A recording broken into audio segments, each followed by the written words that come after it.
Digital arrest और online ठगी करने वाले एक ऐसे गिरोह का मुजफ्फरनगर की थाना साइबर क्राइम पुलिस ने पर्दाफाश किया कि जिसके कारनामे सुनकर पुलिस भी हैरान रह गई। पुलिस ने 50,000 रुपए के इनामी समेत 3 शातिर लोगों को गिरफ्तार किया। इसमें हैरानी की बात यह है कि करोड़ों की ठगी करने वाले ये आरोपी महज 5वीं पास हैं।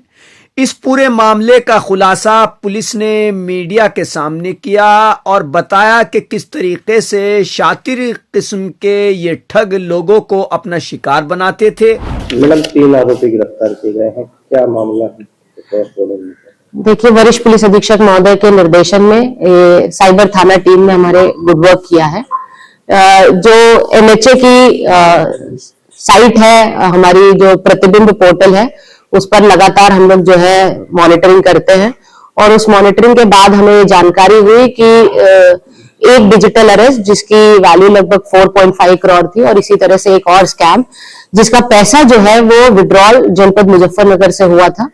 जब हमने वो ट्रेस किया तो हमने पाया कि गुफरान और नदीम नाम के 2 लड़के हैं जो जनपद मुजफ्फरनगर में चरथावल थाना क्षेत्र के रहने वाले हैं, जिनके द्वारा ये पैसा विड्रॉल किया गया है। और फिर जब हमने इसकी पूरी तह तक जानकारी की गई तो पता चला कि कई खाते इस तरह से हैं जिन पर फ्रॉड का पैसा आता है और ये ऐसे खातों को ऑपरेट करते हैं और उनसे कैश विड्रॉल करके उसे फर्दर जो है USDT में ट्रांजैक्शन करते हैं और अपना 5 से 10% इनका कमीशन का रेट है, वो अपना कमीशन रोक के पैसा आगे बढ़ा देते हैं। ये जो USDT का सेल क्रय विक्रय का काम है, इसके लिए जो है एक मयूर नाम का लड़का है जो सुजुड़ू का रहने वाला है, उसके माध्यम से ये कार्रवाई की जाती है।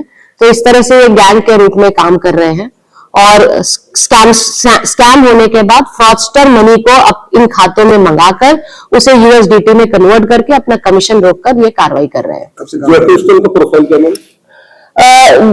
जो हमारे 2 अभियुक्त हैं चरथावल थाना क्षेत्र के रहने वाले हैं, वो केवल 5वीं पास है और पिछले 6 महीने से ये और कोई काम नहीं कर रहे हैं। इन्हें लगता है कि ये इजी मनी है। जब इनसे बातचीत हुई, पहले तो ये लोग सिलाई विलाई का काम कर रहे थे, तो जब से इन्हें यह एहसास हुआ कि ये इजी मनी है और उस पर ज्यादा प्रॉफिट है, पिछले 6 महीने से लगातार ये यही काम कर रहे हैं। कितना फ्रॉड किया हुआ? इनके खातों और इनके फोन नंबरों को जब हमने एनालाइज किया और इनके डिटेल्स को जब एनालाइज किया तो लगभग पूरे इंडिया में 70 शिकायतें दर्ज है, जिसमें लगभग 85 करोड़ का फ्रॉड मनी इन्वॉल्व है और इनके द्वारा जिन खातों से विड्रॉल किया गया है, जिन खातों को चलाया जा रहा है, उनमें लगभग 60 लाख रुपए का ट्रांजैक्शन हुआ है। ये जो डिजिटल हाँ, किसी को कोई ड्राइवर है, कोई रेडी चला रहा है, उनके खातों को लेते हैं। बैंक खातों की एनालिसिस कितने इन्वॉल्व है, अभी इस पर जानकारी की जा रही है। ये जो डिजिटल अरेस्ट किया था, ये कहाँ के थे, कौन थे? ये तमिलनाडु की शिकायत थी।